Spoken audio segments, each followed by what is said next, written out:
வணக்கம் நண்பர்களே, நாம இன்னைக்கு நம்ம வீட்டு செப் சேனல்ல எதை பத்தி பார்க்க போறோம்னா, நம்ம சேனல்ல கடைசியா போட்ட வீடியோல யூடியூப்ல இருந்து நம்ம சேனலுக்கு பஸ் பேமெண்ட் வந்திருந்ததை பத்தி சொல்லி இருந்தோம். அந்த பஸ் பேமெண்ட்ல இருந்து நான் என்ன பொருள் வாங்கினன்றத உங்களுக்கு அடுத்த வீடியோவில் சொல்றதா சொல்லி இருந்தேன். இப்போ இந்த வீடியோவில் நான் அதை பத்தி தான் உங்களுக்கு சொல்ல போறேன். யூடியூப்ல இருந்தே நம்ம பேங்க் அக்கௌண்ட்டுக்கு தாங்க காசை டிரான்ஸ்ஃபர் பண்ணி இருந்தாங்க. 3 வருஷமா வேலை செஞ்சதுக்காக வந்த காசுங்க இல்லையா, ஃபர்ஸ்ட் வந்த காசுன்றதுனால அதை சாமி படத்துக்கு முன்னாடி வைக்கலான்றதுக்காக வீட்டில் சாமிக்கு பூவெல்லாம் வச்சுட்டு விளக்கேத்தி வச்சுட்டு பேங்க்ல போய் காசை எடுத்துட்டு வரலான்னு போனா பேங்க்ல ஒரே ரஷ்ஷுங்க. சரி, பேங்க்ல தான் ரஷ்ஷா இருக்கு, ஏடிஎம்லயாச்சும் போய் காசு எடுக்கலான்ட்டு ஏடிஎம்முக்கு போனா ஏடிஎம்மும் ஒர்க் ஆகல.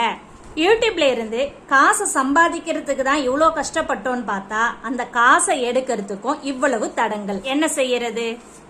சரி, காசை எடுத்துட்டு வந்து சாமி படத்துக்கு முன்னாடி வைக்கிறதுக்கு வேலைக்கு ஆகாதன்னிட்டு அந்த காசுல இருந்து வாங்கிட்டு வர பொருளை எடுத்துட்டு வந்து சாமி படத்துக்கு முன்னாடி வச்சிடலான்றதுக்காக நான் கிளம்பிட்டேங்க.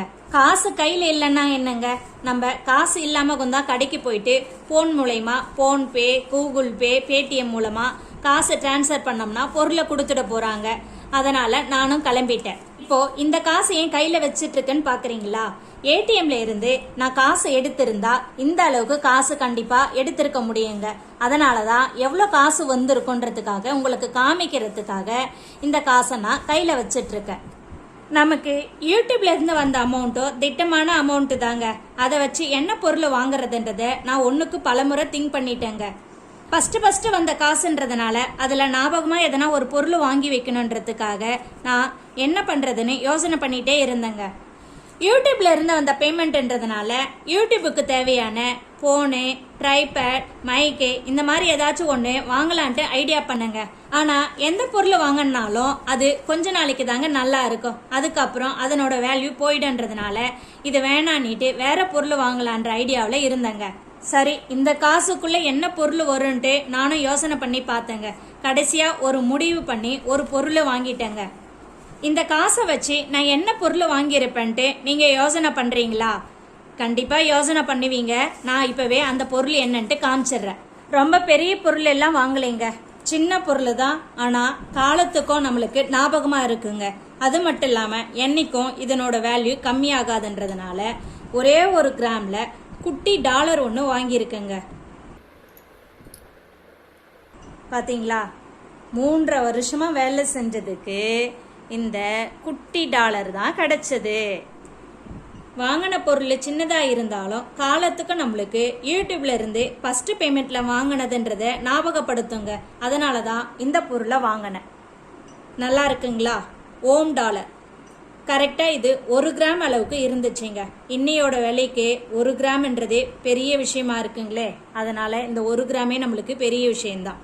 இந்த 1 கிராம் டாலர் வாங்குறதுக்கு யூடியூப்ல இருந்து வந்த பேமெண்ட்டை விட 200 ரூபாய் காசு அதிகமாயிடுச்சுங்க. நான் அதுக்கு நம்ம வீடியோல சாரி குச்சி போட்டோங்க இல்லையா, அதே போல இன்னொரு சாரிக்கும் குச்சி போட்டிருந்தோங்க. அது மட்டும் இல்லாம ஜிக்ஜாக் வேற போட்டு கொடுத்திருந்தேன். அந்த அக்கா 200 ரூபாய் காசு கொடுத்திருந்தாங்க. அதையும் சேர்த்து இதுல போட்டு இந்த 1 கிராம் டாலரை வாங்கியிருந்தேங்க. இன்னைக்கு விற்கிற விலைக்கு 1 கிராமே 7000 சில்லறை தாண்டிடுச்சுங்க. அதுக்கு வேஸ்டேஜ், அது மட்டும் இல்லாம ஜிஎஸ்டி, அது இதுன்னு பார்த்து இதுக்கு அந்த 1 கிராமுக்கு நம்மளோட பேமெண்ட்டை விட 200 ரூபாய் காசு அதிகமாயிடுச்சுங்க. இப்போ இந்த 1 கிராம் டாலருக்கு காசு எவ்வளவு ஆச்சுன்றத நான் உங்களுக்கு கால்குலேட் பண்ணி சொல்லி காமிக்கிறேங்க. இந்த டாலர் 1.090 மில்லி இருந்துச்சுங்க. இப்போ இந்த 1.090 1 கிராமோட விலை எவ்வளவோ அதை இது கூட நம்ம பெருக்கணும். அதாச்சும் 24ஆம் தேதி அன்னைக்கு எனக்கு பேமெண்ட் கிடைச்சதுங்க. நான் 25ஆம் தேதி இந்த டாலரை வாங்கியிருந்தேன். அன்னையோட விலைக்கு 1 கிராம் 7060 ரூபாங்க. இந்த 1.090 கூட 7060 ரூபாவை பெருக்கணும்னா 7695 ரூபாய் ஆகுது. 7695 ரூபாய். இப்போ இந்த டாலருக்கு வேஸ்டேஜ் போடுவாங்க. குட்டி பொருள்ன்றதுனால கொஞ்சம் வேஸ்டேஜ் அதிகமாக தாங்க சொல்லுவாங்க. இதுக்கு 11% சொல்லி இருந்தாங்க. நான் கொஞ்சம் பேசினதுக்கு அப்புறமா 8% ஆகினாங்க. எப்பவுமே நம்ம நகையை வாங்குறப்ப நகையோட கிராமுக்கெல்லாம் காசு கம்மி பண்ண முடியாதுங்க. வேஸ்டேஜை தான் பேசி கம்மி பண்ண முடியும். அப்பதான் நம்மளுக்கு காசு கொஞ்சம் கம்மியாகும். இப்போ இதுக்கு நான் 8% வேஸ்டேஜ் போட சொன்னதுனால 8% போட்டாங்க. இப்போ பார்த்தீங்களா 8% போடுறப்ப 615 ரூபாய் ஆகுது.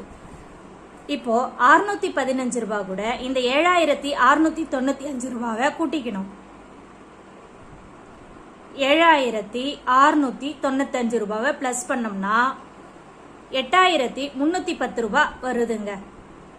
அந்த 8310 ரூபாவையும் நம்ம ஜிஎஸ்டி போடணுங்க.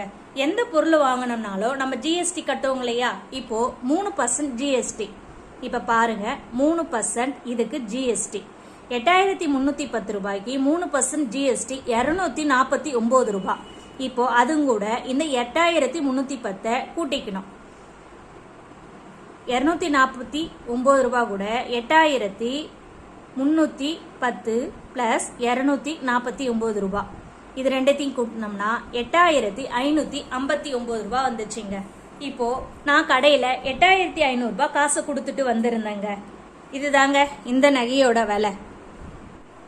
எல்லாம் சரி, இந்த குட்டி டாலரை வச்சுட்டு என்ன பண்றதுன்னு நீங்க யோசனை பண்ணுவீங்க தெரியுதுங்க. நான் அதுக்கும் ஒரு ரீசன் வச்சிட்டு இருக்குங்க. அதையும் இப்ப உங்ககிட்ட சொல்றேன். நான் யூடியூப் ஆரம்பிக்கிறதுக்கு முன்னாடி சாரி பிஸ்னஸ் பண்ணியிருந்ததா போன வீடியோவில் சொல்லியிருந்தேங்க இல்லையா? அந்த சாரி பிஸ்னஸ்ல நான் ஒரு 4 வருஷமா சாரி பிஸ்னஸ் பண்ணியிருந்தேங்க. அந்த சாரி பிஸ்னஸ்ல வந்த காசுல நான் இதே போல தான் ஒரு பொருளா வாங்கி வச்சிருந்தேங்க. 4 வருஷமா சாரி பிஸ்னஸ் பண்ணி இருந்ததுல நான் இந்த செயின் ஒன்று வாங்கியிருந்தேங்க. பார்த்தீங்களா, 4 வருஷம் சாரி பிஸ்னஸ் பண்ணதுல இந்த செயின் வாங்கியிருக்கேன். 3 வருஷம் யூடியூப் ஆரம்பிச்சதுல இந்த 1 கிராம் டாலரை வாங்கியிருக்கேன். எவ்வளோ டிஃப்ரெண்ட் பாருங்க. நான் இந்த செயினை 2017 வாங்கியிருந்தேங்க. அன்னைக்கு 1 கிராமோட விலை வந்து 2723 ரூபாங்க. இந்த செயின் வந்து 20 கிராமுக்கு ஒரு 600 ml இன்னும் கம்மியா இருந்துச்சுங்க. அதாச்சும் 19.300 மில்லி இருந்ததுங்க. இன்னைக்கு 1 கிராமோட விலை 7060 ரூபாங்க நான் வாங்கினப்ப. அதுவும் இப்போ நான் வீடியோ எடுக்கிறப்ப 7100 தாண்டிடுச்சுங்க. அன்னையோட விலை 2723 ரூபாங்க. 17க்கும் 2017க்கும் 24க்கும் எவ்வளோ டிஃப்ரெண்ட் பாருங்க. அதனால தான் இந்த கோல்டை நான் வாங்கினேங்க. ஏன்னா ஆத்திர அவசரத்துக்கு நம்மளுக்கு எது உதவுதோ இல்லையாங்க, இந்த கோல்டு தாங்க உதவும். பேங்க்ல எடுத்துட்டு போய் வச்சோம்னா கை மேல காசு கொடுத்துடுவாங்க. 2024க்கும் 2017க்கும் கணக்கு பண்றப்ப நம்மளுக்கு 4337 ரூபாய் காசு அதிகமாகுதுங்க 1 கிராமோட வேல்யூ. இப்ப தெரியுதுங்களா நான் ஏன் இந்த 1 கிராம் டாலரை வாங்கினேன்னுட்டு? இப்போ நான் இந்த செயின்ல இந்த டாலரை கோத்து வைக்க போறேங்க. இந்த மாதிரி இதை கோத்து விட்டுட்டோம்னா இந்த டாலர் இந்த செயின்ல இருக்கும். இந்த மாதிரி இந்த டாலரை நம்ம கோத்து விட்டுட்டோம்னா அது மட்டும் இந்த செயின்ல இருக்க போதுங்க. நம்மளுக்கு வேணுன்றப்ப நம்ம பேங்க்ல எடுத்துட்டு போய் வச்சோம்னாலும் இந்த 1 கிராமுக்கு உண்டான வேல்யூவும் காசு கூட வருங்க நம்மளுக்கு. அதாச்சும் எப்படி பார்த்தாலும் நான் இன்னைக்கு இந்த பேங்க்ல இதை எடுத்துட்டு போய் வச்சோம்னா நம்ம 5000 ரூபாய் கை மேல காசு கொடுத்துருவாங்க. இந்த செயினை நான் அன்னைக்கு வாங்குறப்ப, அதாச்சும் 2017 இதை நான் வாங்குறப்ப இதனோட வேல்யூ வந்து 60,000 ரூபாங்க. இன்னையோட வேல்யூக்கு நம்ம இதை கனெக்ட் பண்ணோம்னா இதை நம்ம 1.5 லட்சம் ரூபாய் கொடுத்தாதாங்க வாங்க முடியும். அதாச்சும் கிட்டத்தட்ட 90,000 ரூபாய் நம்மளுக்கு காசு அதிகமாகுதுங்க அன்னைக்கும் இன்னைக்கும் கணக்கு பண்றப்ப. அது மட்டும் இல்லாம நம்ம ஏதாச்சும் ஒரு எமர்ஜென்சிக்கு இதை எடுத்துட்டு போய் பேங்க்ல வைக்கிறப்ப இதுக்கு எப்படி பார்த்தாலும் 90,000 ரூபாய்க்கு காசு கொடுப்பாங்க. நான் வாங்கினதோ 60,000 ரூபாங்க. ஆனா கை மேல நம்மளுக்கு 90,000 ரூபாய் உடனே கிடைக்கும். அதனால தாங்க நான் சின்ன பொருளா இருந்தாலும் இந்த 1 கிராம் டாலர் போதுன்னு வாங்கியிருக்கேன். மற்ற எந்த பொருள் வாங்கினாலும் அதனோட வேல்யூ இருக்காதுங்க இல்லையா? அதனாலதான் இந்த கோல்டே இருக்கட்டும்ட்டு நான் இதை வாங்கியிருக்கேன். அது மட்டும் இல்லாம ஃபர்ஸ்ட் டைம் வாங்கினதுன்றதுனால ஞாபகார்த்தமா இருக்குங்க இல்லையா? இந்த மாதிரி இதுல கோத்து விட்டுட்டேன்னா அது மட்டும் ஞாபகமா இருக்குன்றதுனால தாங்க இதை வாங்கி வச்சிருக்கேன். என்னங்க, நான் வாங்கினது சரியா தப்பா எப்படின்றத நீங்க கமெண்ட்ல சொல்லுங்க. உங்களுக்கு இந்த வீடியோ பிடிச்சிருந்ததுன்னா லைக் பண்ணுங்க, கமெண்ட் பண்ணுங்க, உங்க ஃப்ரெண்ட்ஸுங்களுக்கு ஷேர் பண்ணுங்க. மறக்காம நம்ம சேனலை சப்ஸ்கிரைப் பண்ணிக்கோங்க. நன்றி, வணக்கம்.